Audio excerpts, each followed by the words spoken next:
మీ మోకాల నొప్పులకు ఎటువంటి సర్జరీ లేకుండా ఎపియాన్ పెయిన్ క్లినిక్ అందిస్తున్న అత్యాధునిక చికిత్స. మీ ఇద్దరిది చాలా ఏజ్ గ్యాప్ ఉంది. మీ ఇద్దరికి ఎలా కనెక్షన్, ఎలా కుదిరింది అసలు మీ ఇద్దరికి జోడీ? అసలు మా ఇద్దరిని చూస్తే ఏజ్ గ్యాప్ లో అనిపిస్తోందా?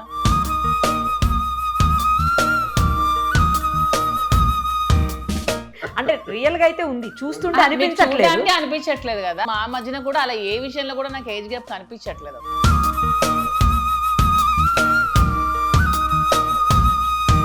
గత జన్మలో మా ఇద్దరం మిగిలిపోయిన ప్రేమికులు ఏమో, అందుకే ఈ జన్మలో కలిసాము. మగధీర సినిమా లాగా మాకు ఏదో మిగిలిపోయి ఉంటుంది, అందుకే మళ్ళీ కలిసి. మేము నమ్ముతున్నాం, అది మీ ఎవరు నమ్మినా నమ్మకపోయినా అంతే అంతే. ఎన్ని రోజుల పరిచయం ఇద్దరు? 2000 డైవర్స్ తర్వాత మ్యారేజ్ చేసుకుంటారా? అలా ఏముంది, మా ఇద్దరికి మానసికంగా ఎప్పుడో పెళ్ళి అయిపోయింది.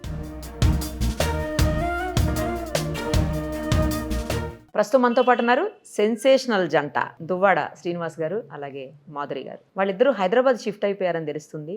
ఎందుకు, కావాలని షిఫ్ట్ అయ్యారా, వేరే ఏదైనా రీజన్ ఉందా? ఇంకొకటి ఏంటంటే ఆవిడ కొత్తగా ఇప్పుడు శారీ షాప్ ఒకటి ఎస్టాబ్లిష్ చేయబోతున్నారు హైదరాబాద్లో అని తెలిసింది. అన్నిటి గురించి డీటెయిల్డ్గా ఇద్దరితో మాట్లాడి తెలుసుకుందాం.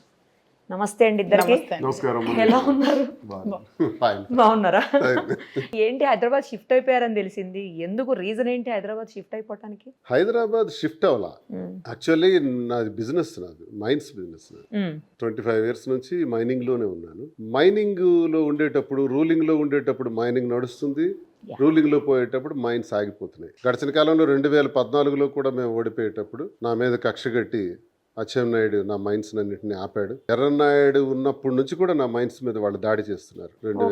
ఆ దాడిలో భాగంగా 2014లో కూడా ఆపారు. ఇబ్బందులు పడ్డాం, పెట్టుబడులు విపరీతంగా పెట్టేస్తాం, మైన్ ఆగిపోతే ఎక్స్పోర్ట్స్ అన్ని ఆగిపోతాయి, చాలా నష్టపోతుంటాం. దాని మీద బేస్ అయినటువంటి ఇండస్ట్రీ కూడా నాశనం అయిపోతుంది. తదుపరి మళ్ళీ ఇటీవల కాలంలో మేము ఓడిపోయిన తర్వాత రిజల్ట్ వచ్చిన 4వ రోజు సాయంత్రమే మైన్ ఆపేస్తున్నారు. దానివల్ల సుమారు 50 crores పైచిలకు నేను లాస్లో ఉన్నాను. గత 25 ఏళ్ల నుంచి పాలిటిక్స్లో ఉంటూ ఒక 5 సార్లు పోటీ చేస్తూ కోట్లాది రూపాయలు రాజకీయాల్లో కూలిపోయిన మేము, అలాగే వ్యాపారాలు కూడా ఇప్పుడు మా మీద కక్ష సాధింపు చర్యతో ఈ ప్రభుత్వం వచ్చిన తర్వాత, కూటమి ప్రభుత్వం వచ్చిన తర్వాత మమ్మల్ని ఆపేస్తే ఏం చేయాలి? ఏదో ఒకటి చేయాలి, వ్యాపారం చేయాలన్న ఉద్దేశంతో మాధురి నేను ఆలోచించి ఏదైనా ఒక బిజినెస్ చేద్దామని ఆలోచించి తనకున్నటువంటి ఎక్స్పీరియన్స్ ద్వారా దేశంలో ఉండేటువంటి బెనారస్ కానీ, కోల్కతా కానీ, బెంగళూరు, అలాగే ధర్మవరం ఇలాంటి ప్రాంతాల నుంచి ప్రీమియం క్వాలిటీస్ ఉన్నటువంటి శారీస్ని నేను సెలెక్ట్ చేయగలను. తద్వారా శారీ స్టోర్ నాకు కొంచెం బ్యాక్గ్రౌండ్లో మీరు సపోర్ట్ చేస్తే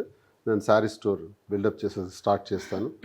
దానికి ఇంకా బ్రాంచెస్ కింద కూడా స్టార్ట్ చేయాలి, మరి అలాగే జ్యువెలరీ కూడా పెడదాం అన్నటువంటి ఉద్దేశంతో తను ఒక సలహా ఇవ్వటం, దాన్ని నేను బాగా ఆలోచించి ఎందుకు చేయకూడదని ఆలోచించి ముందు హైదరాబాద్నే వేదికగా తీసుకొని ఇక్కడి నుంచే ప్రారంభిద్దామని ఆలోచన చేసి, ఆలోచనలో భాగంగానే కాంచీపురం వకుళ సిల్క్స్. కాంచీపురం వకుళ సిల్క్స్. కాంచీపురం వకుళ మాత అంటే వెంకటేశ్వర స్వామి వారి తల్లి. ఆమె గత జన్మలో ద్వాపరయుగంలో యశోదగా జన్మించిన ఆమె వెంకటేశ్వరుని కోరిక మేరకు కలియుగంలో మళ్ళీ వకుళమాతగా జన్మించి పెళ్లి చేస్తారు. శ్రీనివాసుడు అని నామకరణం చేసింది కూడా వకుళదేవి, వెంకటేశ్వర స్వామికి. మరి పద్మావతికి ఇచ్చి వివాహం చేసినటువంటి గొప్ప అమ్మవారు ఆవిడికి.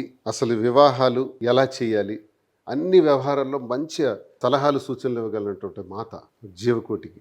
అలాంటి ఆవిడ పేరు పెట్టి ఇది చేద్దామని ఆలోచించి, మేము వెంకటేశ్వర స్వామి భక్తులు, మా ఇంటి వెలుపు కూడా వెంకటేశ్వర స్వామి. సో వకుళ మాత పేరు పెట్టి కాంచీపురం వకుళ సిల్క్స్ పెడదామని డిసైడ్ చేసాం. ఫిబ్రవరి నెలలో ప్రారంభమవుతుంది. ఇది ఇక్కడ వ్యాపారం చేయాలని నిర్ణయించుకోవటం అంటే హైదరాబాద్ షిఫ్ట్ అయిపోవటం కాదు. మీ ప్రశ్నకు నా సమాధానం, హైదరాబాద్ వేదికగా తీసుకొని వేరియస్ బ్రాంచెస్, ఒక మార్కెట్లో ఒక ట్రేడ్ నేమ్ కూడా పికప్ చేయాలంటే ముందు వైజాగ్లో అనుకున్నాం, వైజాగ్లో కాదు హైదరాబాద్లో పెడితేనే ఆ నేమ్ బాగా బయటకు వస్తుంది. ఇక్కడ ఎక్కువగా కోట్లాది మంది ప్రజలు ఉన్నటువంటి ప్రాంతం ఇది, మార్కెట్ చాలా బాగుంటుంది కాబట్టి తద్వారా బ్రాంచెస్ కింద డెవలప్ చేసి ఇంకా మిగతా ప్రాంతాలు కూడా షిఫ్ట్ చేద్దామన్న ఆలోచనతో ఇది పెట్టడం జరిగింది. హైదరాబాద్లో వారంలో ఒక 3 రోజులు ఇక్కడ ఉంటూ ఓ 3 రోజులు కాన్స్టిట్యున్సీలో టెక్కల్లో కూడా ఉండాలి, వ్యాపారాలు చేస్తుండాలి, ప్రజలకి దగ్గరగా ఉండాలి. ఈ 2 రైల్ ట్రాక్స్ లాంటివి, ఇది చేయాలి అది చేయాలి. ఇది మా ఆలోచన.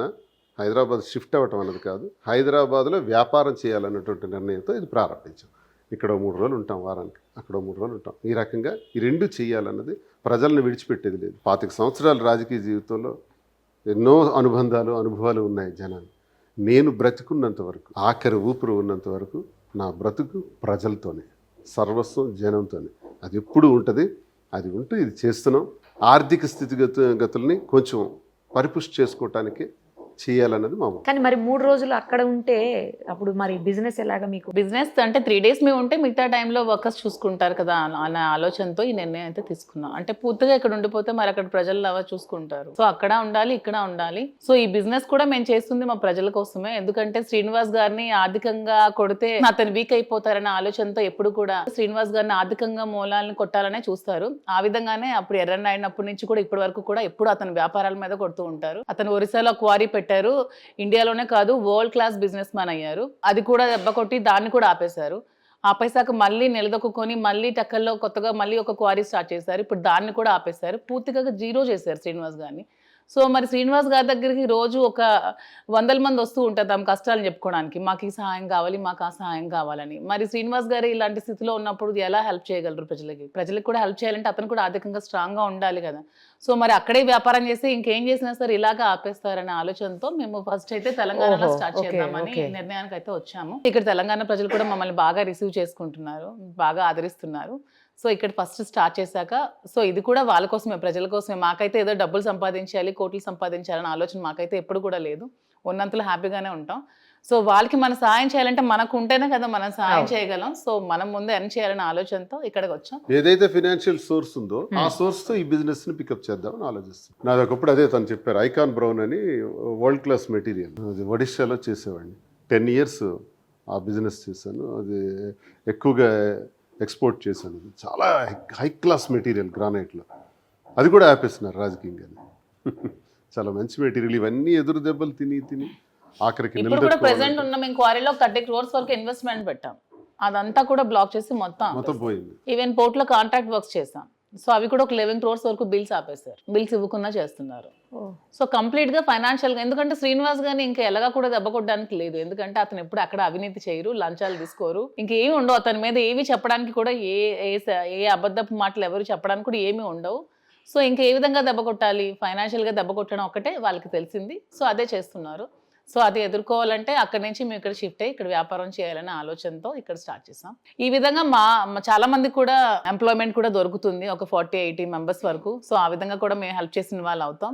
సో దీంతో మా ప్రజలు కూడా బాగుంటారనే ఆలోచనతో ఈ నిర్ణయం అయితే తీసుకున్నాం. కానీ అక్కడ ప్రజలు మరి మిమ్మల్ని అంటే ఈ 3 days అయినా ఇక్కడ ఉండడానికి యాక్సెప్ట్ చేస్తారు? అక్కడ భయంకరమైన ఫాలోయింగ్ ఉంటుంది మీకు అని చెప్పి విన్నాను నేను. అంటే దాన్నే ప్లాన్ చేస్తున్నాం. ఎలా అంటే వారంలో జరిగే ఇష్యూస్ ఏవైతే ఉంటాయో ఆ వారంలో జరిగే ఇష్యూస్ అన్నింటినీ ఆ 3 days లో కలెక్టర్ రిజాల్వ్ చేయాలనేది డిసైడ్ చేసుకున్నాం. ఇప్పుడు మాకున్న సమస్యలు ఏంటంటే అపోజిషన్ లో ఉన్నాం కాబట్టి మా మీద దాడులు చేస్తారు. పోలీస్ దాడులు ఎక్కువగా ఉంటాయి. గ్రామ స్థాయిలో ప్రతి కార్యకర్తని హింసిస్తారు. వాళ్ళకి పథకాలు రాకుండా చేస్తారు.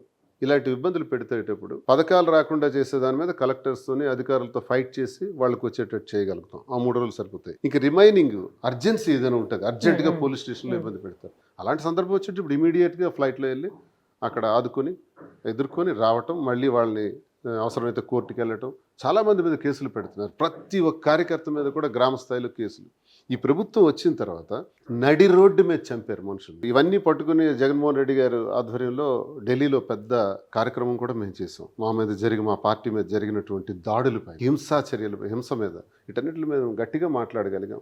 ఇప్పుడు కూడా ఎదుర్కొంటున్నాం, కోర్టుల్లో ఎదుర్కొంటున్నాం. పోలీసు వారికి కూడా నేను అదే తెలియజేశాను. అధికారంలో ఉన్నప్పుడు వాళ్ళు ఏదో చెప్పారని చేస్తే ఇబ్బంది పడతారు. ఇది కరెక్ట్ కాదు. మేము నేరం చేస్తే నన్ను కూడా ఈ మధ్య పోలీస్ స్టేషన్కి రప్పించారు. కారణం ఏంటి అని అడిగాను. మీరు పవన్ కళ్యాణ్ విమర్శించారు. ఇప్పుడు 2 years బ్యాక్ నేను చెప్పు చూపించానంట పవన్ కళ్యాణ్ని. ఇప్పుడు నన్ను స్టేషన్కి తీసుకెళ్ళి కూర్చోబెట్టారు. యాజ్ ఏ పబ్లిక్ రిప్రజెంటేటివ్, నేను ఒక ఎమ్మెల్సీగా ఉన్నాను, ఒక సీనియర్ లీడర్గా ఉన్నాను.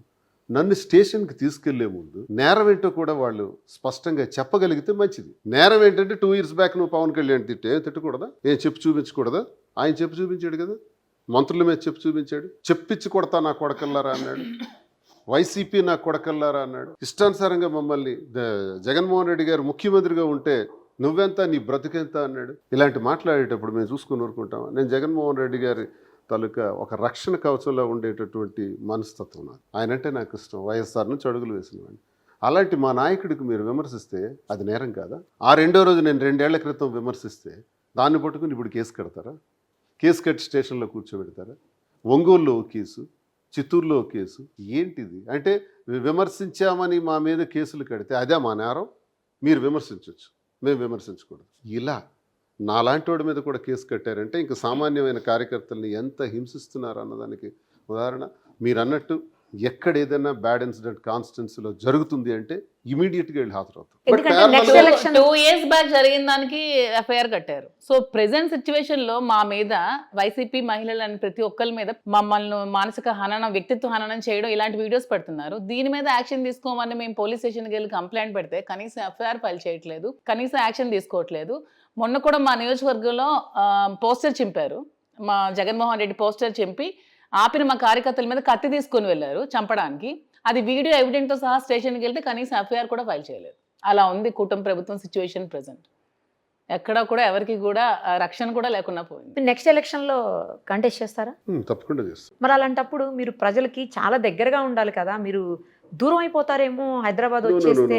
No. అలా అలాంటి కూడా ఏమీ ఒకసారి- లేదు నిరుపమ గారు. శ్రీనివాస్ గారు అక్కడ ఉండాల్సి వస్తే కంటిన్యూస్ గా ఉండిపోతారు, నేను ఇక్కడ ఉంటాను. అతను ఇక్కడ ఉండాల్సి వస్తే నేను అక్కడ ఉంటాను. కానీ ప్రజలకి 24 గంటలు ఎవరో అందుబాటులో ఒకళ్ళు అయితే మా ఇద్దరం అయితే ఉంటారు. ఉంటాం. ఆ అండర్స్టాండింగ్ కూడా ఉంది. ఎన్నికలు ఇంకా 29 2029 జరిగితే 27లో జరగచ్చు Yes. అనుకుందాం, పొంజమిలి అయితే. జమిలి అయితే, ఏదేమైనప్పటికీ ఇది కొంచెం మాకు ఈ స్పేస్ 25వ సంవత్సరం, ఓకే 26వ సంవత్సరం very good space for business. Or ఏదైనా ఒక ఆర్గనైజేషన్లో మనం డెవలప్ చేసి ఫండ్స్ డెవలప్ చేసుకోవడానికి, బిజినెస్ చేయడానికి మంచి స్పేస్ కాబట్టి ఈ ప్రయత్నం చేస్తున్నాం. ఒకవేళ ఈ ప్రయత్నంలో భాగంగా అక్కడ అర్జెన్సీ ఉందనుకుంటే ఓకే అక్కడే ఉంటాం. దానికే హై ప్రయారిటీస్తో తను ఇక్కడ ఉంటారు, నేను అక్కడ ఉంటాను. అవసరమైతే నేను ఇక్కడికి వచ్చేటప్పుడు తను ఎలా ప్లాన్ అలా చేసి ప్లాన్ చేసుకుంటాం. పబ్లిక్ ఎవరో ఒకళ్ళు అందుబాటులో అయితే మా ఫస్ట్ మోటో పబ్లిక్. అంటే శ్రీనివాస్ గారిని అప్రోచ్ అయ్యి ఆయనతో మాట్లాడినంత ఫ్రీగా మీతో ఉండగలుగుతారా? ఇంకా శ్రీనివాస్ గారి కంటే కూడా నాతోనే ఫ్రీగా ఇప్పుడు ఉంటారు వాళ్ళంతా. ఇప్పుడు అలవాటు చేస్తున్నాం.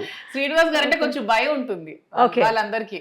అంటే కొంచెం అతను అంటే భయం ఉంటుంది, అతనితో అంత మాట్లాడడానికి కూడా భయపడుతూ ఉంటారు. Hmm. ఏమైనా చెప్పాలంటే నా ద్వారానే ఇంక చెప్తూ ఉంటారు, అమ్మ కొంచెం చెప్పు, కొంచెం ఇలా చెప్పండి అని. ఓకే, సో నో ప్రాబ్లం అయితే. ఇప్పుడు ప్రజల్ని కూడా కనెక్ట్ అయ్యి ఏ సమస్యలు ఉన్నా సరే తను కూడా వినేటట్టు, తన దగ్గరికి వచ్చేటట్టు, తద్వారా నాకు తెలిస్తే నేను రెస్పాండ్ అయ్యేటట్టు ఇలా ప్లాన్ చేస్తున్నాం. సో యాక్సెప్ట్ చేస్తున్నారు మిమ్మల్ని? 100% యాక్సెప్ట్ చేస్తున్నారు, ఆ బాగా దిశలో రిసీవ్ చేసుకుంటున్నారు, చాలా ఈ మధ్య హ్యాపీగా ఉంది. జగనన్న బర్త్డే గ్రాండ్ గా చేసాం. January 1st ఓకే గ్రాండ్ గా జరిగింది. తిని బర్త్డే కూడా ఒకటి గ్రాండ్ గా జరిగింది. నా బర్త్డే కూడా. ఇవన్నీ కూడా పబ్లిక్ తోనే, ప్రజలతోనే గట్టిగా చేసుకుంటూ. అండి మా వైసీపీ కార్యకర్తలందరూ మా జగన్మోహన్ రెడ్డి లాగే మనసున్న మనుషులందరూ కూడా చాలా బాగా రిసీవ్ చేసుకుంటారు. నన్నైతే ఊరు వాడ ఎక్కడికి వెళ్ళినా సరే చాలా బాగా రిసీవ్ చేసుకుంటున్నారు. మీ ఇద్దరిది చాలా ఏజ్ గ్యాప్ ఉంది. అందరిలో ఉన్నటువంటి డౌట్ ఇది, అసలు మీ ఇద్దరికి ఎలా కనెక్షన్, ఎలా కుదిరింది అసలు మీ ఇద్దరికి జోడీ ఎలా? అసలు మా ఇద్దరిని చూస్తే ఏజ్ గ్యాప్ లో అనిపిస్తోందా? అంటే రియల్ గా అయితే ఉంది, చూస్తుంటే అనిపించట్లేదు. చూడడానికి అనిపించట్లేదు కదా. సో మా మధ్యన కూడా అలా ఏ విషయంలో కూడా నాకు ఏజ్ గ్యాప్ కనిపించట్లేదు అసలు. ఎలా కుదిరిందా అని అసలు. కుదిరిందా అంటే శ్రీనివాస్ గారు మన జనరేషన్ కంటే కొంచెం ఫాస్ట్ గా ఆలోచించే జనరేషన్ కాబట్టి ఆ విధంగా కుదిరిందేమో మరి. నాది 58, అమ్మాయి 34. అదే అంటున్నా, ఎలా? భగవంతుడు. భగవంతుడు కాదు, మీరు మీ ప్రయత్నం లేకుండా భగవంతుడే ఏమో ప్రయత్నం. గత జన్మలో మా ఇద్దరం మిగిలిపోయిన ప్రేమికులేమో, అందుకే ఈ జన్మలో కలిసామేమో. అంతే అంతే. కర్మ సిద్ధాంతం. కెమెరామెన్ కూడా నవ్వొచ్చింది చూడండి. కర్మ గత జన్మలో ఎక్కడైతే ఎండ్ అయిందో అది కొనసాగింపుగా వస్తుంది. అంతే. ప్రతి జీవితం కూడా అంతే. మనం అనుకుంటాం కానీ కృష్ణ పరమాత్ముడు చెప్పినట్టు గత జన్మ ప్రభావాల కొనసాగింపు ఇప్పుడు ఉంటుంది. ఇది ఎందుకు ఇలా జరిగింది అనుకుంటే మనం ఎవరు? అదే జరగాలి. మగధీర సినిమా లాగా మాకేదో మిగిలిపోయి ఉంటుంది, అందుకే మళ్ళీ కలిసాం. మేము నమ్ముతున్నాం అది, మీ ఎవరు నమ్మినా నమ్మకపోయినా. అంతేనా? నాతో పాటు చాలా మందికి ఉన్న డౌట్ ఏంటంటే మీ హస్బెండ్ మాట్లాడారు, అప్పట్లో ఇష్యూ అయింది చూడండి, వీళ్ళది బాగా గొడవ అయింది కదా, ఆ గొడవ అయిన టైంలో మీ హస్బెండ్ మీడియా వాళ్ళతో మాట్లాడారు లైవ్ కాల్లో. నాకు తన మీద నమ్మకం ఉంది, తనంటే నాకు ఇష్టము, తనని నేను ఇప్పటికీ ప్రేమిస్తూనే ఉన్నాను, ఎప్పటికీ ప్రేమిస్తాను, తనతో నాకు అసలు ఎలాంటి ఇష్యూస్ లేవు, ఎవరు ఎన్ని చెప్పినా నేను నమ్మను అని చెప్పారు ఆయన. అంటే యాక్చువల్గా వాణి చాలా క్లారిటీ ఇచ్చాము, అతను కూడా ఎవరికో క్లారిటీ ఇచ్చారు. పిల్లల విషయంలో తను మాట్లాడినప్పుడు అంటే వాణి అనే ఆమె పిల్లల కోసం కామెంట్ చేసింది, చిన్న పిల్లల కోసం. అంటే ఏదో మా హస్బెండ్ కి పుట్టలేదు, శ్రీనివాస్ గారికి పుట్టారు ఓ, మీ పిల్లల గురించా? డిఎన్ఏ టెస్ట్ చేయండి అని కొన్ని మీడియా ఛానల్స్ లో కొంచెం వల్గర్ గా ఆమె మాట్లాడింది. ఒక 10 స్టెప్ దిగి పిల్లల్ని టార్గెట్ చేసి మాట్లాడినప్పుడు తను అలా రెస్పాండ్ అయ్యారు. బట్ తను కూడా మంచి వ్యక్తే, కానీ కొన్ని మనస్పర్ధలు మా మధ్యన ఉన్నాయి. వాణి పెట్టిన ఇంకొంచెం ఎక్స్ట్రా అయ్యాయి, అవడం వల్ల మ్యూచువల్ కన్సర్న్ తో మా ఇద్దరం డైవర్స్ ఆల్రెడీ తీసుకున్నాం. అయిపోయిందా? అయిపోయింది. శ్రీనివాస్ గారిది ఇంకా కోర్టులో ఉంది. ఓ, మీకైతే క్లియర్ మాకైతే క్లియర్ అయిపోయింది. ఓకే, అంటే శ్రీనివాస్ గారితో మీరు కలవక ముందు నుంచే మీ ఇద్దరికి ఇష్యూస్ ఉన్నాయా? ఆ కలవక ముందు నుంచి కొంచెం ఇష్యూస్ ఉన్నాయి. అవి వాణి ఎంటర్ అయిన తర్వాత అవి కొంచెం ఎక్కువ అయ్యాయి. తిను యాక్చువల్గా టెక్కల్లో ఒక పెద్ద ఫ్యామిలీకి చెందినటువంటి కుటుంబం. బాగా తనకి విమెన్ వింగ్ చాలా ఎక్కువ ఉంది. భరతనాట్యం వీటిలో చాలా ప్రాముఖ్యం ఉంది. భరతనాట్యం స్కూల్ ఒకటి సొంతంగా పెట్టి ఫ్రీగా భరతనాట్యం నేర్పించడం, తద్వారా ఎక్కువ విమెన్ వింగ్ అంతా, ఆ విమెన్ వింగ్ అంతా మనకు పొలిటికల్గా ఉపయోగపడుతుంది, ఒక ఓట్ బ్యాంక్ కింద కన్వర్ట్ చేద్దామని ముందు వాణియే ప్రపోజ్ చేసి ఫస్ట్ వాళ్ళిద్దరికే పరిచయం అయితే మీతో కాదు అసలు. కాదు, రాజకీయాల్లోకి తీసుకురావడం జరిగింది. తిను రాజకీయాల్లోకి వచ్చిన తర్వాత మేము ఏదైతే ఎక్స్పెక్ట్ చేశామో ఆ స్టైల్లో వర్క్ చేసుకుంటే 1700 మందితో తెలంగాణలో కోలాటం చేశారు. అది గిన్నిస్ రికార్డ్ అయింది. ఓకే, జగన్మోహన్ రెడ్డి గారి పుట్టినరోజుకి 2000 మందితో కోలాటం చేద్దాం, అందరికి ఒకే కలర్ శారీస్ తో పెట్టి పెద్ద గ్రౌండ్ లో చేద్దామని తను ప్లాన్ చేసింది. అన్ని ఏర్పాట్లు అయిపోయి పొలిటికల్ గా మళ్ళీ ఈర్ష్య అసూయలకు దారితీసి ఇవన్నీ అది మొత్తానికి జరగనివ్వకుండా చేశారు. ఏ ఇయర్ లో అండి ఇది? ఇది 2022 లో ప్లాన్ చేశారు. సరే, అది ఫెయిల్ అయితే అయింది. తినేం చేసిందంటే, వాణి ఎలాంటిదంటే ముందు నుంచి కూడా ఏదైతే నేను ఇప్పుడు అనుభవిస్తున్నానో, ఏ హోదా అయితే ఇవన్నీ తనకు ఉండాలి. నేను సంపాదించేటప్పుడు, బిజినెస్లు బాగుండేటప్పుడు తన పేరును ఉండాలి. అది బాగలేనప్పుడు నాకు అక్కర్లేదు, బాగుండేటప్పుడు తన పేరు. ఒక స్వార్థం అన్నటువంటి ఒక రకమైనటువంటి బ్రెయిన్, ఒక టిపికల్ బ్రెయిన్ అనమాట. సో నేను దాన్ని ఇంట్లోనే ఎదుర్కొంటూ ప్రతి ఎన్నికల్లో కూడా ఏదో గొడవ పెడుతుంటే, అసలు ఇంట గెలిచి రచ్చ గెలవాలంటారు. ఇంట్లోనే నాకు సవాల్ స్టార్ట్ అవుతుంది. నువ్వు ఎలా గెలుస్తావో చూస్తాను. ఇంకా నేను బయటికి వెళ్ళి ఏం పని చేస్తాను? ఈ సవాల్స్ని ఎదుర్కొనే నేను ఇన్ని ఎన్నికల్లో ఫేస్ చేయాల్సి వచ్చింది. ఇంత కష్టాల్లో అనుభవించిన నేను, అయినా కుటుంబం, పిల్లలు, వాళ్ళని కాపాడుకోవాల్సిన బాధ్యత అవసరం అనుకుందని నేను ఎప్పుడు నిలబెట్టుకుని వస్తుండేవాడిని. కానీ తనేం చేసిందంటే, తనకి నాకు సంబంధం ఉన్నట్టుగా, అప్పటికి ఏమాత్రం లేనప్పటికి కూడా ఉన్నట్టుగా క్రియేట్ చేసి కేడర్ మధ్య, ప్రజల మధ్య, ఆఖరికి నా నాయకుడు అధిష్టానం జగన్మోహన్ రెడ్డి గారు ముందు కూడా ఇవన్నీ పెట్టడం వల్ల నాకు టిక్కెట్టే కావాలి, శ్రీనివాస్ కావాలని తను అనుకుని ఉంటే ఈ గొడవ ఇంతవరకు వచ్చి ఉండేది కాదు. నాకు నా భర్తే కావాలి అని తను అనుకుని ఉంటే. కానీ ఆయన ఇక్కడ ఉండకూడదు, టెక్కల్లో. ఆయన ఎక్కడికైనా పోవాలి, ఎవరితోనైనా తిరగచ్చు, ఏదైనా పడవచ్చు, కానీ టెక్కల్లో ఉండకూడదు. ఆ టికెట్ నాకు కావాలి అని, ఆయనతో నాకు విడాకులు ఇచ్చేయండి అని ఇలాంటి మాట్లాడే టైప్ వల్ల ఇంతవరకు వచ్చింది ఈ వ్యవహారంలో. ఎప్పుడైతే తను ఈ రకంగా ప్రచారం ప్రారంభించిందో, వీళ్ళ కన్నవారి దగ్గర, అత్తవారి దగ్గర కూడా సమస్యలు ప్రారంభమైనాయి. మిస్అండర్స్టాండింగ్స్ చాలా ఎక్కువ వచ్చేసిన పరిస్థితుల్లో నేను అవసరమైతే తనే పోటీ చేసుకుని నేను 100 మెట్లు దిగి టికెట్ ఆమెకే అయ్యేటట్టు చూశాను. ఆ తర్వాత నాకు ఇంటికి తాళం వేసి ఇంటికి రానివ్వకుండా చేశారు. నాలాంటి వాడిని ఎక్కడెళ్ళి ఉండాలి?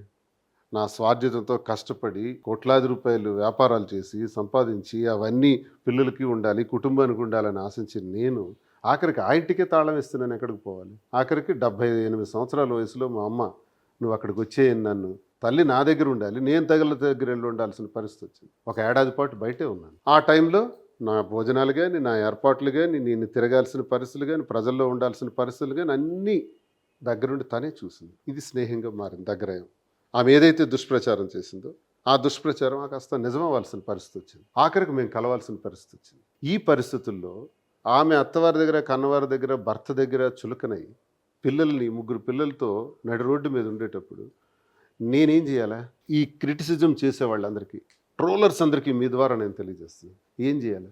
ఓకే, వాణి బాగుంది, ఆస్తులు రాసేసాను, మా పిల్లలు డాక్టర్స్ అయిపోయారు, 2, ఇంకా 2వ పాపకు పెళ్లి చేయాలి, అది నేను చేసేస్తాను, ఓకే బాగానే ఉంది, వీఆర్ సెటిల్డ్. పెద్ద మ్యారేజ్ అయిపోయింది. ఇప్పుడు ఈమె పరిస్థితి ఏంటి? మా వల్లే కదా పోయింది, మా కుటుంబం వల్లే కదా నాశనం అయింది, మా కుటుంబం వల్లే కదా తన కుటుంబాల్లో తనకి ఈ పరిస్థితి వచ్చింది. ఆ పరిస్థితుల్లో నేనున్నాను అని నేను ఒక మాట ఇవ్వటం జరిగింది. ఆ మాట ఇచ్చిన ప్రకారం ఈరోజు కొనసాగింపుగా ఇవి చేస్తున్నాం తప్ప ఇదేదో నాకు అవసరమని, తనకు అవసరమని, లేదా ఇంత ఏజ్ గ్యాప్స్లో ఇవన్నీ అవసరమా అని మీరంటే, ఇది పూర్వజన్మ సుకృతంగా చెప్పుకుంటూ ఈ టైంలో అవసరమే పడింది. ఇలా ఉండాల్సిన అవసరం వచ్చింది. ఈ అవసరంలో నాకు 2 పిల్లలు ఉన్నారు, తనకు 3 ఉన్నారు. మా ఫస్ట్ డెసిషన్ ఏంటంటే, ఏదైతే జరిగిందో ఈ నిర్ణయంలో నువ్వు నేను తీసుకున్న నిర్ణయంలో ఓకే, వాణి వద్దనుకుంది. వాణి వద్దనుకునేటప్పుడు నేను మాత్రం ఏం చేయగలను? వాణి ఆస్తే కావాలంది, భర్త కావాలనలా, శ్రీనివాస్ కావాలనలా. ఆస్తే కావాలనుకున్నప్పుడు ఆస్తులు మొత్తం రాసేసి ఈరోజు నేను నడిరెడ్డి మీద ఉన్నాను. నాకు ఎవరు చూసేవారు లేరు. పేరు చూస్తే నామ్ బడా దర్శన చోట అన్నట్టు అయిపోయింది. పేరు చూస్తే పెద్దే. ఇప్పుడు నన్ను చూసేవారు ఎవరు? నేను ఎలా కొనసాగించాలి? నా భవిష్యత్తు నేను ఉన్నంత వరకు ఎలా కొనసాగించాలి? ఈ పరిస్థితుల్లో మేము వివిధ రకాలైన ఆలోచనలతో ఈ నిర్ణయానికి రావటం జరిగిందని మీ ద్వారా నేను తెలియజేస్తున్నాను. ఈ నిర్ణయంలో భాగంగా పిల్లలు డ్యామేజ్ కాకూడదు. మాకు 5 పిల్లలు, 5 కూడా బాధ్యతాయుతంగా వాళ్ళకి పెళ్ళిళ్ళు చేసి చదివించటాలు, పెళ్ళిళ్ళు చేయటాలు, ఇవన్నీ కూడా బాధ్యత తీసుకుందాం అని నిర్ణయం తీసుకున్నాం. నెంబర్ 1. నెంబర్ 2, ప్రజలు. ఏ ప్రజలైతే మనకు నమ్ముకుని ఇంతవరకు మనకు జీవితాన్ని ఇచ్చారో, ఏ ప్రజలతోనైతే మేము జీవితం గడిపాను, నాదైతే నా 25 సంవత్సరాల జీవితంలో 18 సంవత్సరాలు అపోజిషన్ పాత్ర. అపోజిషన్లో నేను తినని దెబ్బలు లేవు. 62 రోజులు జైల్లో ఉన్నాను. నేను ఉద్యమాలు చేశాను. ఒక పెద్ద థర్మల్ పవర్ ప్లాంట్ రైతులకు వ్యతిరేకంగా, చిత్తడి నేలల్లో మత్స్యకారులకు వ్యతిరేకంగా పెడుతుంటే ఆ పవర్ ప్లాంట్ని east Coast thermal power plant అని తరిమి కొట్టడానికి 36 గ్రామాలతో కొన్నేళ్ల పాటు 5-6 సంవత్సరాలు ఉద్యమం చేశాను. ఆ ఉద్యమంలో మా మీద పోలీస్ ఫైరింగ్స్ కూడా ఓపెన్ చేశారు. నా మీద పోలీస్ ఫైరింగ్ ఆర్డర్స్ కూడా ఇచ్చేసినారు. ఇంటి చుట్టూ చేరి పోలీసులు ఫైర్ చేయడానికి. అలాంటి టైంలో నన్ను అరెస్ట్ చేసి ఫైర్ ఓపెన్ చేస్తూ 3 చనిపోయారు మా ఉద్యమంలో. ఇంత పెద్ద ఉద్యమం చేసి ఆ రైతులు, ఆ చిత్తడి నేలలు, ఆ మత్స్యకారుల్ని నిలబెట్టుకున్నాం, కాపాడుకున్నాం. సెంట్రల్ గవర్నమెంటే రెస్పాండ్ అయ్యి, జయరాం రమేషే రెస్పాండ్ అయ్యి ఆ east Coast thermal power plant రద్దు చేస్తున్నాను అన్నారు. ఆ స్థాయికి తాకింది మా ఉద్యమం. ఇలాంటి ఉద్యమ నేపథ్యంతో నేను వచ్చిన వాడిని, ప్రజల కోసం నిత్యం పనిచేసిన వాడిని. సో ఇప్పుడు మాకెప్పుడు కూడా మా గుండెల్లో ఏముంటుందంటే ఆ ప్రజలు, ఆ కష్టాలు, ఆ సమస్యలే ఉంటాయి. అధికారంలో నేను ఉన్నది ఆఫ్టర్ ఆల్ 5-6 ఇయర్స్. ఇదో పెద్ద విచిత్రమైంది కదా, అపోజిషన్లోనే ఎక్కువ కాలం. సో నాకు అధికారం అన్నది కావాలి అనుకుంటే అధికార పార్టీలకే ఉండేవాడిని, అధికార పార్టీలకే పోయి ఉండేవాడిని. నేను ఎందుకు అపోజిషన్లో ఉండి ఈరోజు కూడా ఇంత ఛాలెంజింగ్గా కూటమి ప్రభుత్వం మీద గట్టిగా మాట్లాడుతున్నాను. ఏ రోజు నా చేతులతో రూపాయి లంచం తీసుకోలేదు, అవినీతి చేయలేదు, భూ కబ్జాలు చేయలేదు, భూదందాలు చేయలేదు. చేస్తే there is a good chance for కూటమి గవర్నమెంట్ అండ్ అచ్చెన్నాయుడికి రైట్ ఛాన్స్ నా మీద ఏదైనా అయ్యాలంటే. ఏదో పవన్ కళ్యాణ్ తిట్టాను నన్ను స్టేషన్లో కూర్చోబెట్టి అలా అలా అలా ఆలోచించడం కాదు. తప్పు చేశానో తీయండి నా ఫైల్స్.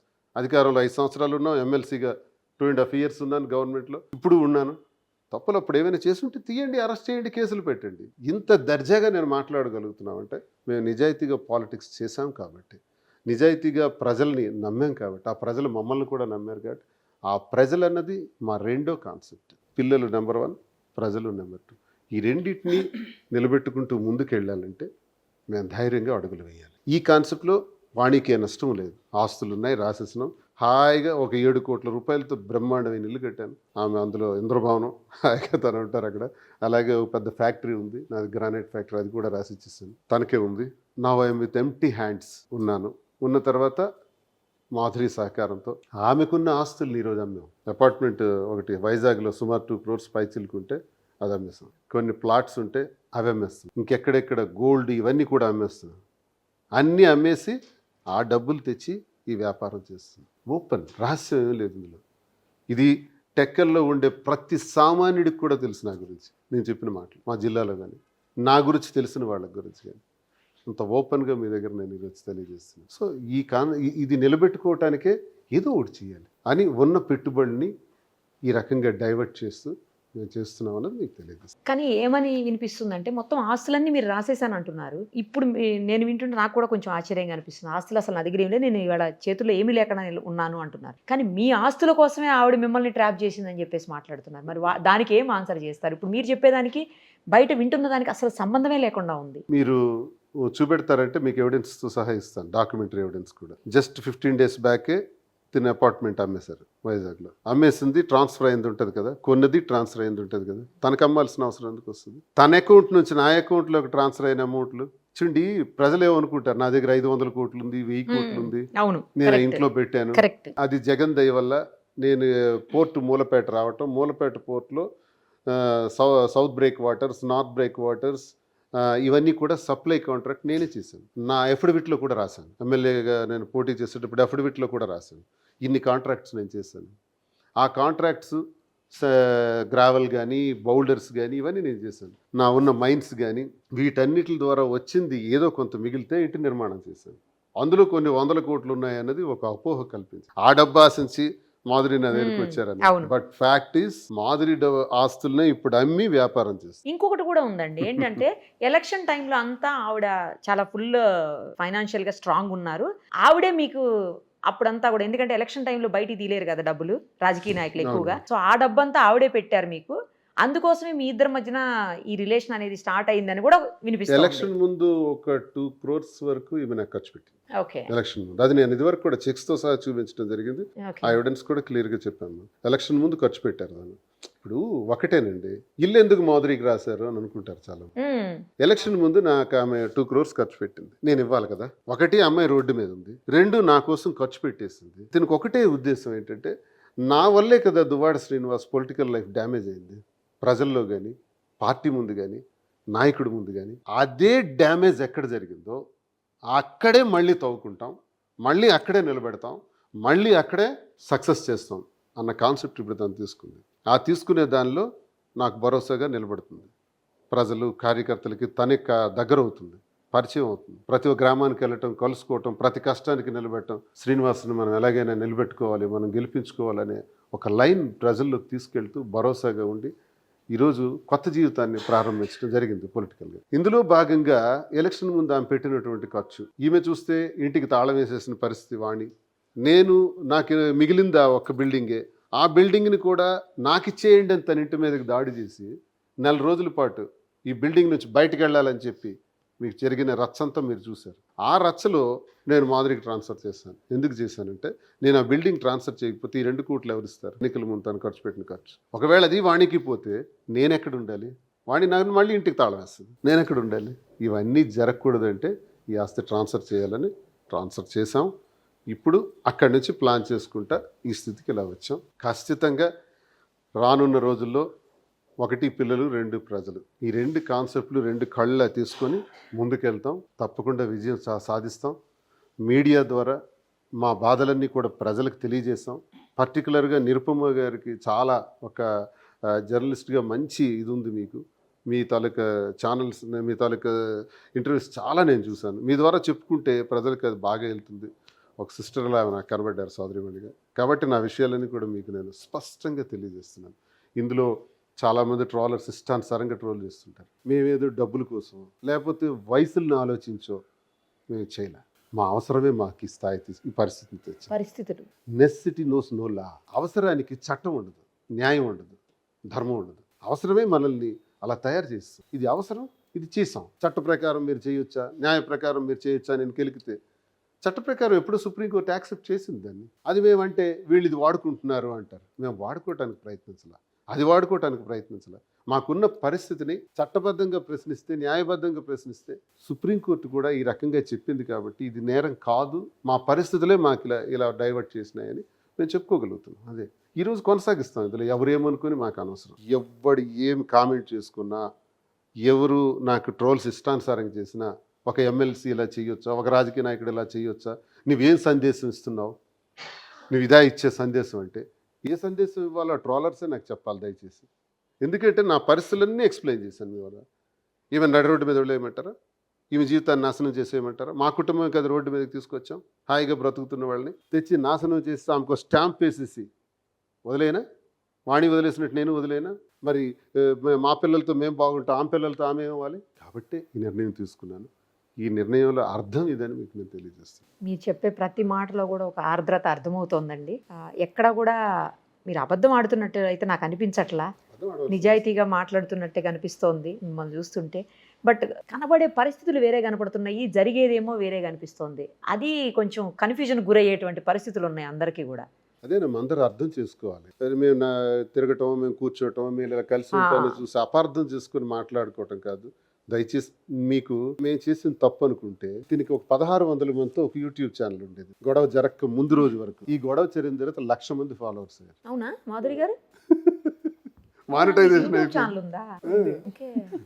మాధురి మీ తెలుగు అమ్మాయి అనేది 1,45,00,000 వ్యూవర్షిప్ వచ్చేసింది. ఇప్పుడా? వీళ్ళందరూ ఎందుకు పెరిగారంటారు? అసలు ఏంటి మీరు చూడండి, ఉంది అందులో. మాధురి మీ తెలుగు అమ్మాయిని చూస్తే అందులో ఉంటాయి. ఎందుకు వచ్చింది అదంతా? మేము కార్ల మీద వెళ్తే పెద్ద పెద్ద వాళ్ళు వచ్చి సార్ ఒక్క ఫోటో సార్ అంటారు. బయటికి వెళ్తే కూడా ఆపుతున్నారు. ఎక్కడికి వెళ్ళి 2 రాష్ట్రాల్లో తెలుగువాడు అంటూ ఉంటే వెంటనే వచ్చి ఒక ఫోటో కావాలి, సూపర్ సార్ ఏంటి, మాకు జరిగింది ఏంటి, మేము చేసింది ఏంటి, వీళ్ళు ఫోటోలు ఎందుకు తీసుకుంటున్నారు, సూపర్ మీకు కూడా అర్థం కావట్లేదు మాకు అర్థం కావట్లేదు. మంచి నిర్ణయం అంటున్నారు, సూపర్ సార్. మేడం మీ daring super, madam madam super అంటున్నారు, శ్రీనివాస్ గారు సూపర్ సార్ అంటున్నారు. మొన్న కాఫీ వెళ్ళాము షాప్ పర్చేస్ కోసం. Okay. అక్కడ యూపీ అమ్మాయిలు కూడా నా ఫ్యాన్స్ అంట. ఆ నార్త్ ఇండియన్ అమ్మాయి ఇద్దరికే ఫ్యాన్స్ అంట వాళ్ళు. మే దిఖా ఒకటి హై. పుష్ప 2 గంట, 2 నాగంట చూపించి మరీ చెప్తున్నారు. వీడియోస్ కూడా ఉన్నాయి వాళ్ళు. आपने में दिखा है यूट्यूब में बहुत अच्छा कैसे मालूम है आपको? मैं यूट्यूब में दिखा है నార్త్ ఇండియన్ అమ్మాయి. మీరైతే మొత్తానికి టోటల్ త్రూఅవుట్ ఇండియా పాపులర్ అయినట్టు మాధురి గారు. చాలా హ్యాపీగా అనిపించింది ఆ ట్రోల్స్ చేసుకుంటే చేసుకొని. ఆ బచ్చ అంటే పిల్ల సైనిక్ ఒకటేనమ్మా, యాదవులు చేసుకుంటారు. మాకెవరో దాని గురించి ట్రోలర్స్ 1000 మంది 2000 మంది ఉండొచ్చు, కానీ ఎందుకంటే మేము అభిమానులు ఎక్కువ ఉన్నట్టున్నారు. రాజకీయాల్లో ఉన్నాం కాబట్టి మేము టార్గెట్ చేసే మనుషుల తాలూకా అభిమానులు మాకు టార్గెట్ చేస్తారు, ఇది సహజం. కానీ ప్రజలైతే మాత్రం స్పష్టంగా అర్థం చేసుకున్నారన్నది మాకు అర్థమైంది. మొన్న ఒకళ్ళు కారు ఓవర్టేక్ చేసుకుంటూ ఎదురొచ్చి ఇందాక అదే చెప్తా. ఆవిడ ఫోటో తీసుకుంటాను, ఒక్క ఫోటో కావాలి సార్ అంటే, మీరు ఎవరు అంటే నేను డాక్టర్ అన్నది. ఒక డాక్టర్కి అవసరం ఏంటి? ఆ భర్త వైస్ చైర్మన్ అంటే జిల్లా పరిషత్ ఫోటో తీసుకున్నారు. ఫోటో మీకు ఎలా తెలుసు ఈ కార్లో మేము వెళ్తున్నాం అంటే, మీ కార్ నెంబర్ మాకు తెలుసు సార్, 2222 మేము ఛానల్లో చూసాం, మీడియాలో చూసాం. మా కార్ నెంబర్ నాకే గుర్తుండదు, వాళ్ళకి ఉంది. మా మీద అభిమానంతో రెస్టారెంట్స్కి వెళ్తుంటే బిల్స్ కూడా కట్టద్దు అంటున్నారు వాళ్ళు. మేము మీ అభిమానులు బిల్స్ కట్టద్దు. రెస్టారెంట్ లోనా? నిన్న ఒక వస్తుంటే హైదరాబాద్కి దారిలో తిరుపతి నుంచి ఒక రెస్టారెంట్, వాళ్ళ వైఫ్ నా ఫ్యాన్ అంట. వాళ్ళ హస్బెండ్ నన్ను చూసి వాళ్ళ వైఫ్ కి కాల్ చేస్తే 30 కిలోమీటర్స్ ఆమె సెల్ఫ్ డ్రైవ్ చేసుకుంటూ వచ్చింది నన్ను కలవడానికి. ఎక్కడ ఉన్నది? రాత్రి వెళ్ళి 10:30 టైంలో. ఏ ఊరు? నగరెక్కల్, సత్తెనపల్లి, గుంటూరు దగ్గర. సో దీన్ని బట్టి మేము చూస్తుంటే ఏమైందంటే, పాజిటివ్గా జనం మనల్ని రిసీవ్ చేసుకున్నారు. మనం తప్పు చేసామని జనం అనుకోవట్లా, మనం చేసిందంతా ఎక్స్ప్లెయిన్ చేసాం క్లియర్గా. నేనేంటే ఏది దాచుకోవాలా, ఇప్పుడు దాస్తా. నేను ఏదైనా రహస్యం ఉంచుతాను. మాధురితో ఎప్పుడైనా నేను కలిసి నన్ను ఎవరైనా చూస్తే ఎవరు అమ్మాయి అని అంటారు, నన్ను చూస్తే అతనితో మీకేంటి రిలేషన్ అడుగుతారా? ఎందుకు నేను రహస్యం ఉంచాలి? నాకు కుటుంబం, 2 పిల్లలు, 2 డాక్టర్సు, మాధురి నాకు తెలుసు, మీ ఇద్దరు ఈ రిలేషన్తో ఉన్నామని చెప్పడంలో తప్పే ఉంది. ఈ ట్రోలర్స్ అందరూ వాళ్ళ జీవితాలు తీస్తే, వాళ్ళ చొక్కాలు ఇప్పితే ఎన్ని మచ్చలు ఉంటాయో తెలుస్తుంది. మీ చొక్కాలు మీరు ఇప్పండి దయచేసి, విమర్శించేవాళ్ళు. మా చొక్కా విప్పి అన్ని చెప్పాం, మీరు మా అలా చెప్పగలరా? కామెంట్ పెట్టేవాడికి వాడింట్లో వాడి స్థితి దారుణంగా ఉంటది, కానీ కామెంట్ పెట్టేస్తారు. ఫ్యాషన్ అయిపోయింది అంతే. ఇప్పుడు మీది కోర్టులో ఉందా అండి కేసు? ఎప్పటికీ అవుతుంది? వాయిదాలు కోర్టులో ఇంకా నడుస్తున్నాయి. డివోర్స్ పిటిషన్ ఉంది నా మీద, గృహహింస కింద 2 కోర్టుల్లో వేసింది వాణి, అవి కూడా నడుస్తున్నాయి. అంటే గృహంలో లేకుండానే గృహహింస అంటే ఇప్పుడు డొమెస్టిక్ వైలెన్స్ ఇంట్లో లేకుండా. After 28 years. మీ ఇద్దరు కలిసి 28 years ఉన్నారండి. ఈ 28 years లో ఎప్పుడైనా ఇలాంటి ఇష్యూస్ అయ్యాయా మీ ఇద్దరి మధ్యన? 100 ఇష్యూస్ అయ్యాయి. ఇతని మీద ఒక 2-3 సార్లు మర్డర్ అటెంప్ట్లు కూడా చేసింది ఆవిడ. చాలా దారుణమైన డంబుల్స్ తో ఇసిరింది. ఒకసారి మర్డర్ చేయాలని ప్లాన్ చేసింది. ఒకసారి టెక్కల్లోని మా ఒక ఇతనికి ఫ్రెండ్, వీళ్ళ ఫ్యామిలీ ఫ్రెండ్, అక్కడ లోకల్ ఏపీపీ ఒక లాయర్ని కూడా పట్టుకొని తనకి సార్ని ట్రీట్కి పిలిచి అందులో పాయిజన్ పెట్టండి అని చెప్పింది. అతను కూడా మా దగ్గర వచ్చి ఒప్పుకున్నారు. సో ఇతని మీద చాలా మర్డర్ అటెంప్ట్స్ కూడా చేసింది. చాలా ఫేస్ చేసి ఇంకా వెక్స్ అయిపోయారు. బయట ఉన్నంత వరకు నా లైఫ్ వేరు, డోర్ తీసి ఇంట్లోకి వెళ్ళానంటే ప్రాబ్లం స్టార్ట్ అవుతుంది. ఇంకా నరకం అది వేరే అయినా భరించాను. ఎందుకంటే ఇవి బయటపడకూడదు, మనకు రాజకీయ జీవితం ఉంది, పిల్లలు ఉన్నారనే బాధ్యతతో నేను ఆలోచించాను. నిరుపమ గారు ఇతనే కాదు, కార్యకర్తలు కూడా అసలు ఎంతో మంది వచ్చి సార్ చాలా మంచి పని చేశారు, మేము ఇంటికి వెళ్తే కనీసం మాకు పలకరించి మంచినీళ్ళు కూడా ఇచ్చే స్థితిలో లేకుండా తిరిగి మాకు తిట్టేది ఆమె, మేము ఇప్పుడు చాలా హ్యాపీగా ఉన్నాం అని చెప్పి కార్యకర్తలు చాలా హ్యాపీగా ఫీల్ అవుతున్నారు. మీరు ఒకసారి వచ్చి మా టెక్కల కార్యకర్తలకు ఎప్పుడైనా ఇంటర్వ్యూ చేస్తే వాళ్ళు చెప్తారు వాళ్ళ మనసులో మాటలు. ఆమెతో ఎన్ని ప్రాబ్లమ్ ఫేస్ చేశారు. వచ్చిన ప్రతి ఒక్కరికి టీలు, కాఫీలు, భోజనాలు, ఎంతమంది వస్తే అంతమంది. వాళ్ళు వచ్చిన ప్రతి ఒక్కరు చెప్తున్నారు, అమ్మ మంచినీళ్ళు దొరికేవి కావు, మమ్మల్ని తిట్టేది, లిటరల్ గా చెప్పులు విసిరేది మా మీద, అన్పార్లమెంటరీ లాంగ్వేజ్ యూజ్ చేసి తిట్టేది. ఇప్పుడు మాకు అసలు అది లేకుండా హ్యాపీగా ఉంది, మాకు ధైర్యంగా ఉంది అని చెప్పి వాళ్ళు ఇంకా హ్యాపీగా ఫీల్ అవుతున్నారు. వీళ్ళిద్దరు విడిపోవడం మీకంటే ఎక్కువ వాళ్ళు, నాకంటే ఎక్కువ. ఎందుకంటే వాళ్ళే కదా ప్రాబ్లమ్స్ చెప్పుకోవడానికి ఎక్కువ సార్ దగ్గరికి వచ్చేది. మరి ఎవరి దగ్గరికి వెళ్తారు వాళ్ళు? ఇద్దరులో ఎవరు స్ట్రాంగ్? మీ ఇద్దరులో మీకు చెప్తున్నా, నేనే స్ట్రాంగ్. అతను చూడడానికి అంత ఫిరోషియస్ గా ఉంటారు కానీ చాలా వీక్ అసలు మెంటల్ గా. సాఫ్ట్ అనుకుంటా కదా? చాలా సెన్సిటివ్, చాలా సాఫ్ట్, అర్థమైపోతుంది చూస్తుంటే. చాలా అగ్రెసివ్, నేనే అగ్రెసివ్, నేనే స్ట్రాంగ్. తను మాటే స్ట్రాంగ్, తన మనసు చాలా వెన్న లాంటిది. ఎన్ని రోజుల పరిచయం ఇద్దరిది? 2022 నుంచి. అంతకుముందు 2-3 ఇయర్సేనా? టెక్కల్లో ఉన్న అమ్మాయి మాకు తెలుసు. అంటే పరిచయం ఫ్యామిలీ ఫ్రెండ్స్ కదా. మా మాయ గారు లాయర్ కదా. శ్రీనివాస్ గారు నామినేషన్ వేయాలంటే మా ఇంటి నుంచే వెళ్ళేది నామినేషన్ పేపర్ లాయర్. ఇంట్లోనే nomination prepare. So family friends మామూలుగా పరిచయాలు ఉన్నాయి. అంతేగాని దగ్గరగా పరిచయం అంటే 2022 నుంచి దగ్గరగా ట్రావెల్ అయ్యేది. సో ఎన్ని రోజులకి డైవోర్స్? అంటే తెలియదు అనుకోండి, అది కోర్టు కదా, ఇంకేం తెలియదు. డైవోర్స్ తర్వాత మ్యారేజ్ చేసుకుంటారా? ఎట్లా చేసుకుంటాం. సీక్రెట్ గా చేసుకుంటారా లేకపోతే పబ్లిక్ తెలిసేలా చేసుకుంటారా? మరి ఇంతమందికి ఇన్ని చెప్పి అది ఎందుకు చెప్పకూడదు? అది చెప్పాలి అదే కదా. కదా. జరిగిన ప్రతి విషయం ప్రజలకు తెలియజేసాం. పాపం ప్రజలే మాకు దేవుళ్ళు కదా. వాళ్ళకే నేను ఎప్పుడు నమ్ముతాను, ప్రజలు నమ్ముకున్నవాడు ఎప్పుడు చెడిపోడు. నేరం చేసిన ప్రజలకు చెప్తే ఆ నేరాన్ని అనుకూలంగా మార్చి మనకి ఆకాశానికి ఎత్తగలరు, అధోపాతాళానికి తొక్కేయగలరు. ప్రజలకు ఆ శక్తి ఉంది. అందుకే మనం ప్రజలకు చెప్పాలి. ప్రజలే దేవుళ్ళని నమ్మి నేను ప్రజలకు వాస్తవాలు తెలియజేశాను. అన్నీ విన్నారు, అర్థం చేసుకున్నారని నేను ఇప్పుడు నమ్ముతున్నాను. కాబట్టి మేము బ్రతకగలుగుతున్నాం. లేకపోతే చాలా ప్రమాదంలో పడి ఉండేవాళ్ళు. ప్రజల సపోర్ట్ వల్లే మనం నిలబడగలుగుతాం. ఎలా చేసుకుంటారు మాధురి గారు? గ్రాండ్ మ్యారేజా లేకపోతే రిజిస్టర్ అలా మ్యారేజ్? ఏముంది, మా ఇద్దరికి మానసికంగా ఎప్పుడో పెళ్లి అయిపోయింది. పెళ్లి చేసుకుంటేనే కలిసి ఉంటారంటే ఏ పెళ్లి చేసుకున్న భార్యాభర్తలు కూడా విడిపోరు కదా. ఇన్ని డైవోర్స్లు ఎందుకు ఉంటాయి, ఇన్ని కోర్టులు ఎందుకు ఉంటాయి? హిందూ ధర్మం ప్రకారం పెళ్లి చేసుకున్న తర్వాత అసలు ఈ కోర్టులని డైవోర్స్ అనేది రాకూడదు. సో అవన్నీ లేదు. మా ఇద్దరికైతే మ్యారేజ్ ఎప్పుడో అయిపోయినట్టే. మా ఇద్దరికి పెళ్లి అయిపోయింది. ఇంకా గ్రాండ్గా అలా ఏం లేదు. అందరూ మమ్మల్ని వైఫ్ అండ్ హస్బెండ్ గానే స్వీకరిస్తున్నారు. మేము వైఫ్ అండ్ హస్బెండ్ గానే ఉన్నాం. లీగల్గా ఇవన్నీ ఉన్నాయి కాబట్టి ఇంకా మేము పబ్లిక్గా ఇంకా పెళ్లి చేసుకున్నామని చెప్పుకోలేకపోతున్నాం. కానీ లేదంటే వీఆర్ మ్యారీడ్ అంతే. ఇంకా దేనికి మించి ఇంకా ఆన్సర్ ఏమీ లేదు. ఆయన ఏమో చేసుకుంటా అని చెప్తారు, మీరేమో ఆల్రెడీ అయిపోయిందని చెప్తున్నారు. అంతే, లీగల్ గా చెప్తున్నాను నేను. లీగల్ గా అయిందా అవలేదా అది చెప్పండి. అదే అది సస్పెన్స్ లో ఉంచేస్తున్నాను అంతే. ఓకే. మొన్న మధ్యన ఇప్పుడు చూసాను ఏదో ఇంటర్వ్యూలో, పిల్లల్ని కూడా వారసుని కూడా తెస్తాను అనేసి మీరు చెప్తుంటే. ఖచ్చితంగా నాకైతే ఆ కోరిక మా ఇద్దరికి ఉంది. నెక్స్ట్ జనరేషన్ కి మా కార్యకర్తలు కూడా ఉంది. వచ్చిన వాళ్ళందరూ అమ్మ మాకు జూనియర్ దువ్వాడు కావాలని అడుగుతున్నారు. సో ఖచ్చితంగా మేము అది కూడా ప్లాన్ చేసి జూనియర్ దువ్వాడిని ప్లాన్ చేసుకుంటాం. జూనియర్ దువ్వాడా? జూనియర్ మాధురి కదా? లేదు, నాకు దువ్వాడ ఇష్టం, మాధురిగా ఇష్టం లేదు. జూనియర్ దువ్వాడగానే ఇష్టం. మీకు? అతను కూడా అంతే, జూనియర్ దువ్వాడే కావాలి. దువ్వాడేనా మీకు కూడా? ఓకే. సో ఇద్దరు అయితే అసలు ఎలా చెప్పాలో కూడా అర్థం కావట్లేదు.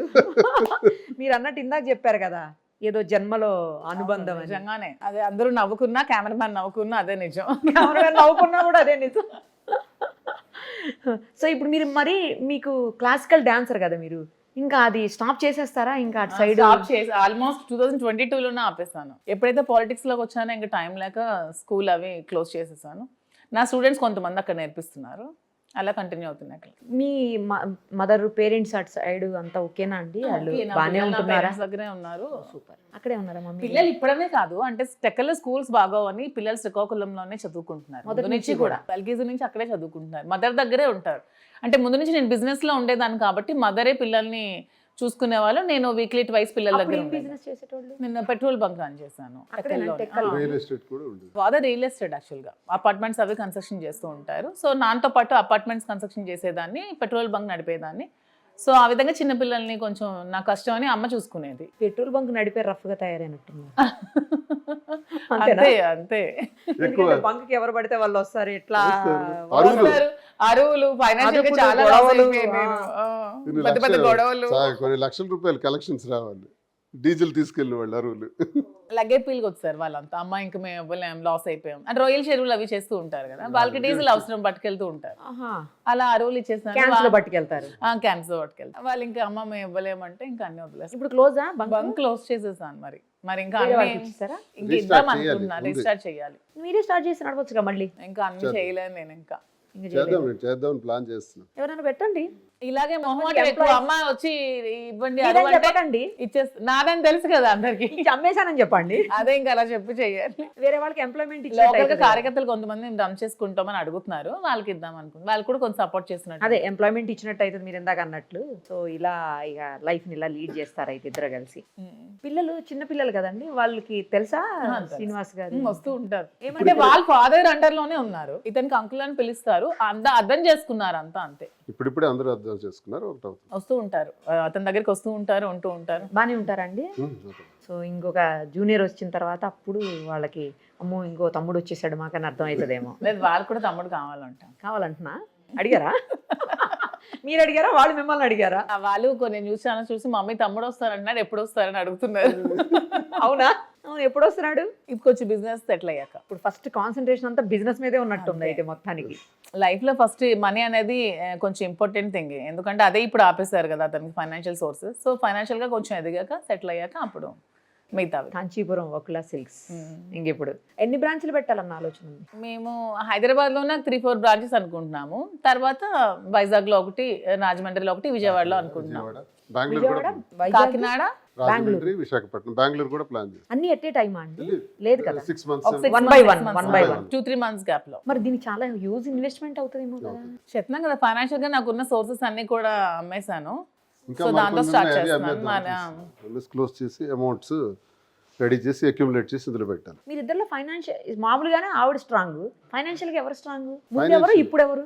నేనైతే ఫైనాన్షియల్ గా చాలా పెద్ద వ్యాపారమే గ్రానైట్లో చేశాను, చాలా పెద్ద వ్యాపారాలు చేశాను, కానీ అవన్నీ ఖర్చు పెట్టేశాను. అన్నీ కూడా చాలా వరకు ఎన్ని ఎన్నికలు, 5 ఎన్నికలు, 25 సంవత్సరాలు, 5 సార్లు కూడా ఓడిపోవటం. 3000 ఎంపీగా దగ్గరగా 3100 ఓడిపోయింది. ఎమ్మెల్యేగా 2014 అది 2019. 2014లో 3500తో ఎమ్మెల్యేగా ఓడిపోయింది. ఇది మార్జిన్ అసలు. Less margin. ఇంకా కబడ్డీలో పల్లి ముట్టి మళ్ళీ పడిపోయేటట్టు అయిపోతుంది. అసలు ఒకనొక స్టేజ్ లో ఫైనాన్షియల్ గా ఏ విధంగా అయినా సరే బిజినెస్ లో టాప్ స్ట్రాంగ్ దువ్వాడ శ్రీనివాస్ గారే. కానీ అతన్ని ఫైనాన్షియల్ గా జీరో చేసింది టీడీపీ ప్రభుత్వం. లేదంటే అతనికి మించిన ఫైనాన్షియల్ స్టేటస్ ఎవరికి లేదు. అన్ని కోట్లలో సంపాదించారు. ఎంతో మంది ఇతని చేతులతో లైఫ్ సెటిల్ అయిన వాళ్ళు ఉన్నారు. ఫైనాన్షియల్ గా చాలా మంది లైఫ్ సెటిల్ చేశారు. చాలా మంది వాళ్ళ ఇంట్లో ఉన్న ప్రతి వస్తువు కూడా దువ్వాడ శ్రీనివాస్ ఇచ్చిన విధంగానే ఉన్న వాళ్ళు చాలా మంది ఉన్నారు. ఇప్పటికీ టీడీపీలో కూడా ఉన్నారు అతన్ని ఫైనాన్షియల్ గా లబ్ధి పొందిన వాళ్ళు. సో ఫైనాన్షియల్ గా ఒక పైకి ఒక రేంజ్ కి వెళ్ళి ఈ పాలిటిక్స్ లోని మొత్తం కోల్పోయి మళ్ళీ జీరో స్టేజ్ కి వచ్చారు. ప్రజలకు ఖర్చు పెట్టేసింది ఎక్కువ, పబ్లిక్ లో ఖర్చు పెట్టేసింది ఎక్కువ. అంటే మీ సామాన్యంగా ఆలోచిస్తే తెలుస్తుంది. ఒక 20 సంవత్సరాలు 5 ఎలక్షన్స్ ఎంత అవుతుంది? చాలా అవుతుంది కదా. గెలిచుంటే ఏమన్నా కొంచెం కోపప్ చేసుకోవడానికి ఉంటది, కానీ చేసుకోవడానికి కూడా ఇతని దగ్గర ఇంకేం ఉండదు. మరి ఈ 4 years అధికారం ఉంది, ఏముంది? ఏమీ లేదు. మిగతా వాళ్ళంతా చాలా సంపాదించుకున్నారు. నాకు ఒక ఆలోచన ఉంటుంది, ఇప్పుడు కరప్షన్ చేయకూడదని నేను స్ట్రాంగ్. ఇంకే విధంగా సోర్స్ అతను తెచ్చుకుంటారు? బిజినెస్ పరంగానే సంపాదించాలి తప్పితే ఎలక్షన్ లో ఇంకా రాజకీయంగా మంచిగా రన్ అవుతాయి కదా. అప్పుడు బిజినెస్ లో మంచిగా రన్ అయ్యే వాళ్ళు ఎప్పుడు కూడా కోట్లలో ఉండరు, మామూలుగా ఉంటారు. ఎవరైతే అడ్డదారులు దొక్కుతారో వాళ్ళే ఎక్కువ కోట్లతో ఉంటారు. ఆకుండా రన్ అవుతాయి కదా, అప్పుడు ఇన్కమ్ ఉంటది కదా. మేడం ఒకటి నిజం, అక్రమార్జన చెయ్యందే డబ్బులు రావు. నిజాయితీగా సంపాదించిన ఎవ్వడు కూడా కోట్లు వేల కోట్లు 100 కోట్లు సంపాదించలేడు. వ్యాపారిగా చెప్తున్నాను, రాజకీయ నాయకుడిగా చెప్తున్నాను. రాజకీయాల్లో ఉండేవాళ్ళు చూడొచ్చు గాక, నేను మాత్రం అలా సంపాదించుకోవాలనుకోలేదు. నిజాయితీగా ఉందాం, నిబద్ధతతో ఉందాం, ఎక్కడా కూడా మనం లంచం తీసుకోకూడదు అన్న కాన్సెప్ట్ పెట్టుకున్నాను. కాబట్టి నా జీవితం ఇలా ఉంది. 5 ఏళ్ళు అధికారంలో ఉండేటప్పుడు ఎంతనే వేసేయచ్చు. నాకు అలవాటు లేదు, ఆ పని నేను చేయను. రేపు అధికారంలోకి వచ్చి నా పని చేయను. రాజకీయంగా నేను సంపాదించడం అనేది అసాధ్యం. వ్యాపారంగా సంపాదిస్తాను అంత తప్ప రాజకీయంగా నేను చేయను. అది నా మోటో, నా డెసిషన్. జగన్ గారితో రిలేషన్స్ బాగానే ఉన్నాయండి సార్తో. నాకు వైఎస్ఆర్ నుంచి నేను రాజకీయాలు, విద్యార్థి రాజకీయాల్లోనే సార్తో ఉండేవాడిని. రాజశేఖర్ ఇష్యూస్ తోటి ఏమన్నా డిస్టర్బెన్స్? చాలా మంది నా శత్రువర్గాలు, మా పార్టీలో ఉండే శత్రువర్గాలు అందరూ కూడా దువ్వాడ శ్రీనివాస్ సస్పెండ్ చేయండి అన్నారు. అది ఆ టైంలో అన్నారు అందరూ, సస్పెండ్ చేయమని. అవును, నా ప్రత్యర్థులు with in the party, out of the party పక్కన పెట్టండి, సొంత పార్టీలో నన్ను లేపేయాలని చూసారు. ఇదే ఛాన్స్ లో. ఎందుకంటే డిస్ట్రిక్ట్ లో వాయిస్ ఉన్నతను, సీనియర్, తెలివితేటలు అన్ని ఉన్న నాయకుడు ఎవరంటే దువ్వాడ శ్రీనివాస్. సో దువ్వాడ శ్రీనివాస్ ఎక్కడ షైన్ అయితే మిగతా వాళ్ళు ఎక్కడ వెనక్కి పడిపోతారని ఎప్పుడు దువ్వాడ శ్రీనివాస్ గారిని తొక్కాలనే చూస్తారు. సో అతను ఎప్పుడు ఇండిపెండెంట్ గా ఉన్న వ్యక్తే. అతనికి జగన్మోహన్ రెడ్డికి తప్ప మిగతా ఎవరికి సంబంధాలు ఉండవు. ఓటమి కూడా కారణం ఒకటి ఇంటి నుంచి అయితే, 2 సొంత పార్టీలోనే ప్రాబ్లమ్స్. ఎందుకంటే 2019లో 3000 ఓట్స్ ఓడిపోయారు కదా.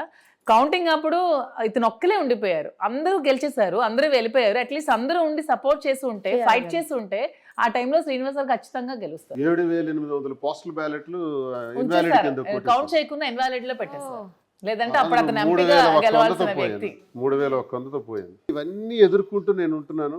నాకు నిలబెట్టింది, నాకు ఈ స్థాయిని ఇచ్చింది, నాకు ఈ గౌరవాన్ని ఇచ్చింది జగన్మోహన్. ఇన్నున్న ఎందుకు ఈ పార్టీలో ఉంటున్నారంటే అతనికి జగన్మోహన్ రెడ్డి అంటే ప్రాణం కాబట్టి, దైవ సమానులు కాబట్టి. అతని కోసం ఎలా అయినా ఉంటారు. అది టికెట్ వచ్చినా రాకపోయినా తనకి ఏమున్నా లేకపోయినా జగన్మోహన్ రెడ్డి గారి కోసం పనిచేస్తూనే ఉంటారు. రాజశేఖర రెడ్డి గారు ఒకప్పుడు నన్ను జిల్లా పరిషత్ వైస్ చైర్మన్ చేశారు. నా జిల్లాకు పరిచయం చేసింది నా పేరు పెట్టి రాజశేఖర రెడ్డి గారు. అవునా? ఓకే. దువాడ శ్రీనివాస్ అన్నారు ఇన్ఛార్జ్ చేశారు, జిల్లా పరిషత్ వైస్ చైర్మన్ చేశారు.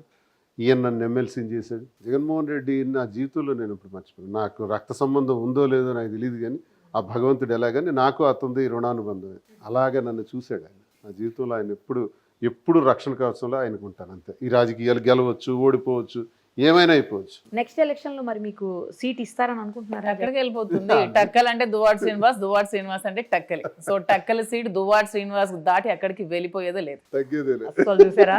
ఎంత అంటే strong గా దువ్వాడ చెప్పారో. శ్రీనివాస్ మించిన నాయకుడు టక్కల్లో ఎవడూ లేడు. ఇది నేను బల్ల కొద్ది మరి చెప్తాను. అది దువ్వాడ శ్రీనివాస్ టక్కలి. ఎలా అయినా సరే దువ్వాడ శ్రీనివాస్ టక్కలి టికెట్ వస్తుంది. ఫ్యామిలీ రీజన్స్ తో అనవసరంగా ఏవో వెళ్ళి చెప్పడం వల్ల కొద్ది రోజులు ఇన్ఛార్జ్ తప్పించారు, అంతకు మించి ఏమీ లేదు. అతని మీద ఇంకేం ఎలిగేషన్స్ ఏమైనా ఉన్నాయా? లేవు కదా.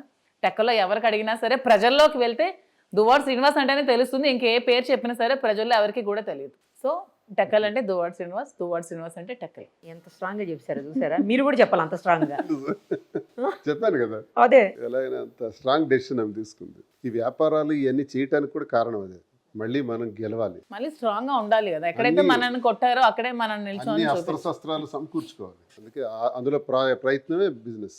మీ కొత్త బిజినెస్, కొత్త జీవితం, హైదరాబాద్కు వచ్చిన ఈ కొత్త పరిస్థితులు అన్నీ కూడా మీకు సక్సెస్ని ఇవ్వాలని చెప్పేసి మనస్ఫూర్తిగా విష్ చేస్తూ థ్యాంక్ యూ సో మచ్. నేను కూడా మీ ఛానల్ ద్వారా సుమన్ టీవీ ద్వారా నిరుపమ గారికి ప్రజలందరికీ కూడా తెలియజేస్తాం మేము ఏం చేయబోతున్నాం అన్నది, ఏం చేసాం అన్నది. ఇంత క్రిస్టల్ క్లియర్గా మాకు ఇంటర్వ్యూ చేసి ఇన్ని వాస్తవాలను జనానికి తెలియజేస్తున్నటువంటి మీకు, మా వ్యాపారాన్ని కూడా మీ నోటి ద్వారానే ప్రజలకు అందజేసినటువంటి మీకు నమస్కారం.